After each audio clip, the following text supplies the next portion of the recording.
जो भी साधु जिसके आते तेरापंथी 20पंथी वो अपनी अपनी क्रिया का ही ज़्यादा मान प्रदान करते हैं।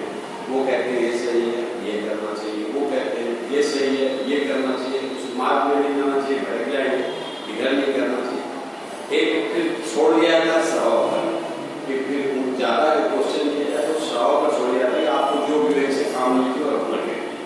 तो सही क्या मार्गदर्शन और सही क्या करना चाहिए? ओम नमः सिद्धेभ्य। देखिए, समस्या आज से नहीं पहले से भी चली आ रही है और एक हुंडा सर्पणी काल चल रहा है, सबसे बड़ी बात। और हुंडा सर्पणी काल हर समय नहीं आता है। असंख्यात उत्सर्पणी और अवसर्पणी व्यतीत होने के बाद एक हुंडा सर्पणी काल आता है, जिस काल की ये देन है कि जिसमें मत मतांतर पंथ पंथांतर उत्पन्न होते हैं और होते रहे। अब प्रश्न ये है, सही क्या है और गलत क्या है? वास्तव में अगर हम भगवान महावीर स्वामी की दिव्य देशना को के माध्यम से जो प्रस्तुत आगम है मूलतः पूर्वाचार्यों ने, वहाँ पर कहीं भी उन्होंने पंथवाद का जिक्र नहीं किया है। उसमें कहीं भी किसी भी ग्रंथ में, मूल ग्रंथों की बात कर रहे हैं जो मूल परंपरा से चल, कहीं भी किसी भी पंथ का उल्लेख नहीं है, पंथ का नाम नहीं है। कहीं भी ना 13 लिखा हुआ है, ना 20 लिखा हुआ है, ना 33 लिखा है, ना 16.5 लिखा है, ना एकांत लिखा है और ना तारण लिखा है। ये कोई पंथों का उल्लेख नहीं है। और अगर जितने भी पंथ और मत मतांतर की अगर कहीं बात आई है तो वो दर्शन शास्त्रों में उनके लिए मिथ्या मतों में डाल दिया। किस में डाल दिया? सब मिथ्या मत में शामिल कर दिया। अगर कहीं भी आग्रह एकांत का जा रहा है तो वो सब मिथ्यात्व में ही शामिल है, सम्यक में कोई शामिल नहीं है।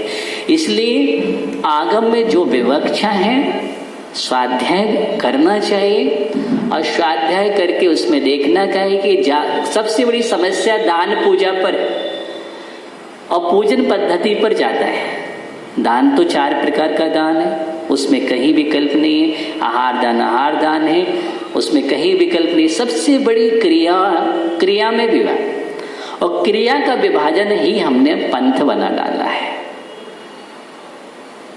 इसलिए क्रिया का विभाजन की कहीं भी पद्धति नहीं है। इसलिए हमें मूल ग्रंथों को देखना चाहिए। किसको? मूल ग्रंथों को स्वयं पढ़िए, देखिएगा। किसी की बात सहसा स्वीकार नहीं करना चाहिए। सही बात तो ये है, उसको पहले हमें मूल आगम से मिलान कर लेना चाहिए। उसमें है तो मान्य है, अन्यथा स्वीकार नहीं है। इस बात को ध्यान रखना। अन्यथा यही बात आएगी, हम कहेंगे, एक कहेंगे, दूसरे कहेंगे, वो बात सत्य हो जाएगी और फिर सत्य का कभी निर्णय भी नहीं हो पाएगा। सत्य का कोई निर्णय नहीं हो पाएगा। उन्होंने कहा ऐसा करना, उन्होंने कहा ऐसा करना, ये बात सही है और आप कैसा करेंगे? आप किसी को नकार नहीं सकते, आप नहीं नकार सकते, और नकारते हैं तो आप गलत हो जाएंगे, आप गलत हो जाएंगे। इसलिए क्या सत्य क्या असत्य है, ये सारी चीज सुन करके हमें मूल आगम में पढ़ना चाहिए। मूल आगम को देख करके, और जिसमें विशुद्धि हो और सम्यक्त की हानि ना हो। 2 बात और ध्यान रखना, विशुद्धि हो और सम्यक्त की हानि ना हो, वह हमें स्वीकार है। 2 बात ध्यान रखना, सम्यक्त की हानि ना हो। श्राव को क्या करना चाहिए? हमारे शहर में हमें क्या करना चाहिए? हम ये बात समझना चाहिए। वो भी हम समझ गए, आगे बोल रहे थे। तो उस समय देखिए, हमारे नगर में आए, हमारा कर्तव्य जो है वो पूरा कर्तव्य करना चाहिए, क्योंकि आप श्रावक हैं। अपने श्रावक धर्म का तो पूरा ही पालन करना चाहिए, उसमें भेदभाव नहीं डालना चाहिए। आपकी दृष्टि सम दृष्टि होना चाहिए। क्या होना चाहिए? समदृष्टि होना चाहिए। वैयावृत्ति के पात्र है तो वैयावृत्ति करिए, आहार करिए। आप तो अपना पुण्य का संचय और पाप का क्षय कीजिए, यही दृष्टि है। न रत्नात्रय मुद्रा है, निर्ग्रंथ है, चतुर्वेद संघ है, उसकी सेवा और वैयावृत्ति करने का ही विधान है। भेद भाव करने का कोई विधान नहीं है। नमस्ते महाराज, आपका इशारा हम समझे।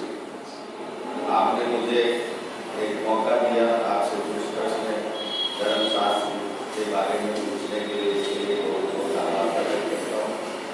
मेरा सवाल यह है कि देवों में इंद्रों की व्यवस्था जो है वो किस तरह से व्याख्या है? इसको इस प्रश्न का समाधान कर दिया आपका। वो एक सवाल मेरा ये है, भावनात्मक देवों में लेस्या का विभाग है। भावनात्मक देवों में बबनत्रिक देवों में नहीं, बबनत्रिक नहीं, बबनत्रिक लिखा होगा आपका, लिखने में मिस्टेक हो गया। बबनत्रिक देव कहलाते हैं। बबनत्रिक का मतलब होता है बबन। भवनवासी देवों में लेस्या, व्यंतर देवों में लेस्या और ज्योतिष देवों में लेस्या, इसको बोलते हैं भवनत्रिक। पहले भवनत्रिक का मतलब समझिए, भवनवासी, व्यंतर और ज्योतिष देव, ये तीन प्रकार के देवों को भवनत्रिक बोलते हैं। त्रिक माने तीन। अब भवनवासी व्यंतर देवों में और ज्योतिषी देवों में सूत्र है आदि तस्त्रिशु पीतांत लेस्या। ये तत्वाशुद्ध का चतुर्थ अधिकार का सूत्र है। आदितः तीन प्रकार के निकायों में अर्थात भवनवासी व्यंतर ज्योतिष में पीत अंतलेश्या, पीत तक लेश्या पाई जाती है। अर्थात मुख्य रूप से उनके अंदर जघन्य पीत लेश्या पाई जाती है। पर्याप्त अवस्था में, अपर्याप्त अवस्था में अशुभ लेस्या भी हो सकती है, इसलिए वहाँ पीतांत लेस्या की बात कही गई है कि तू पर्याप्त अवस्था में पीत लेस्या ही पाई जाती है।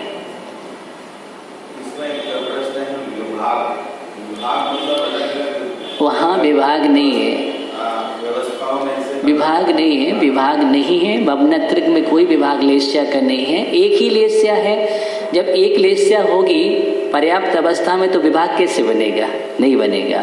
अब जो विभाग दिया गया है वो वैमानिक देवों में है। किसमें है? वैमानिक देवों में है। और वैमानिक देव अलग होते हैं, जिनको वैमानिक देवों को दो प्रकार का विभाजन किया गया है। एक कल्पोपन्न होते हैं, एक कल्पातीत होते हैं।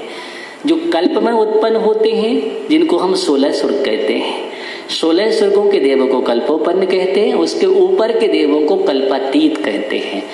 अब देखिए उसमें व्यवस्था अलग अलग है। स्वधर्म ईशान स्वर्ग में जाएंगे तो वहाँ पर मध्यम पीत लेस्या है। हम हर लेस्या के अंश बना लेंगे, 3 अंश।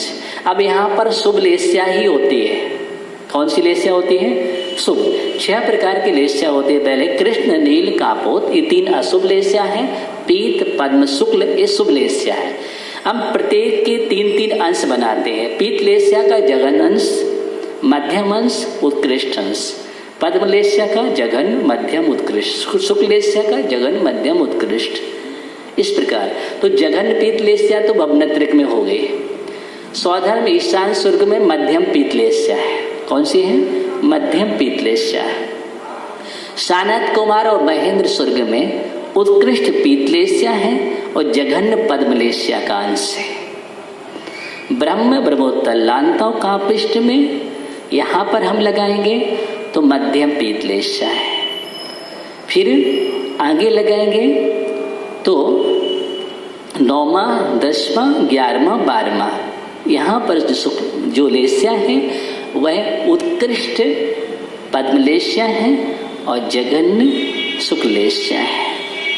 13, 14, 15, 16 स्वर्ग में मध्यम शुक्लेस्या है। उसके आगे ग्रीवेक तक भी मध्यम शुक्ल मानी गई है और उसके आगे फिर उत्कृष्ट शुक्लेस्या है सर्वार्थ सिद्धि तक। इस प्रकार लेस्याओं का विभाजन है और जैसा जैसा यहाँ परिणाम से जैसा जन्म लेता है वहाँ जीव उस प्रकार की उसको लेस्या मिलती है। इसी प्रकार विभाजन है। ओम नमः। गति से भी जा सकता है, मनुष्य गति से भी जा सकता है। हाँ, मनुष्य गति से ही जाते हैं। देखिए, मनुष्य और त्रियंच दो गति वाले जीव ही स्वर्गों में जाते हैं। उसमें दो प्रकार के जीव है, मिथ्या दृष्टि और सम्यक दृष्टि है। तो अब कौन सा जीव कैसे गया? मिथ्यात्व के साथ गया तो वह सम्यक के साथ। मिथ्या दृष्टि जीव भी 9वें गृहव्यक तक जा सकते हैं। कहाँ तक? 9वें गृहव्यक तक जा सकते हैं। लेकिन 9वें गृहव्यक जो जाएगा वह बाहर में मुनि होगा, दिगंबर मुद्रा का धारी होगा और अंदर में परिणाम में मिथ्यात्व था, इस कारण से 9वें गृहव्यक तक जा सकता है।